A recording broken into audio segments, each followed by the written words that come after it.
Dear Christian, as I stated in part 1, this is why I left the fold. The basic question, which should be asked about anything, is it true? We should not be afraid to question anyone or anything, not even God or his existence. First, I want you to know how I got to this point, and it started with the questions, why am I a Christian, and is what I believe and have been taught true? What is a Christian? A Christian is defined as a person professing belief in Jesus as Christ or following the religion based on the life and teachings of Jesus. What do we mean by true? True is defined as conformable to fact, in accordance with the actual state of things, correct, not false, erroneous, inaccurate, or the like, as a true relation or narration, a true history. A declaration is true when it states the facts, whereas faith means to persuade. It is defined as belief, the assent of the mind to the truth of what is declared by another, resting solely and implicitly on his authority and veracity, reliance on testimony. American Heritage Dictionary, 4th edition. When something has been proven it is no longer faith, it becomes a fact or something true. Faith could be a prerequisite to truth, but it could also be a prerequisite to something false.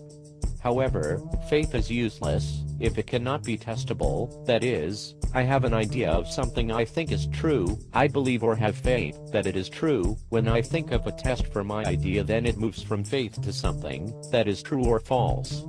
Once proven true, others should be able to follow my methods and receive the same results.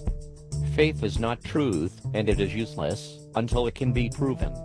I know some would say that you cannot prove you're going to be paid on payday. This is a true statement. They would say I have faith. I would, however, disagree, because I have a way of proving that I will be paid. If I have access to the account's balances from which payment is made, I can reach a conclusion.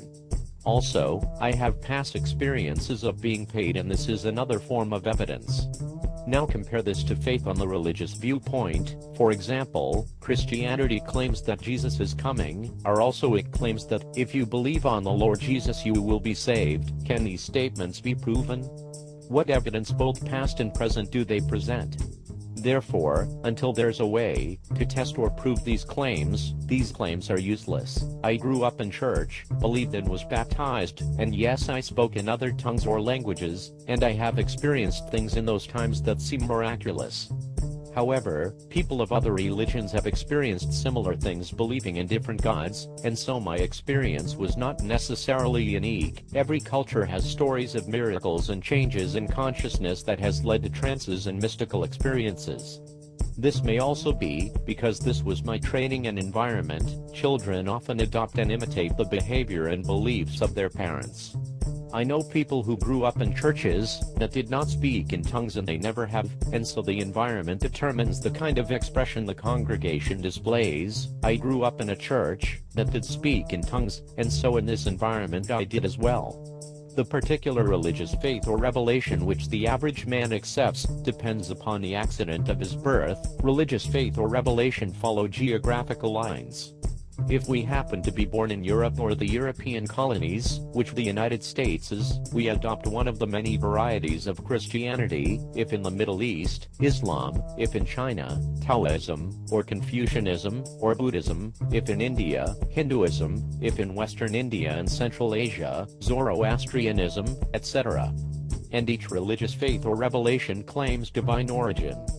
The Muslim appeals to the Quran, the Zoroastrian to the Zend-Avesta, the Taoist to the Tao Te Ching, the Buddhist to his Tripitaka, the Hindu to his Vedas, and the Christian to his Bible. I'm not finished for my reason for leaving, so please continue to part 3.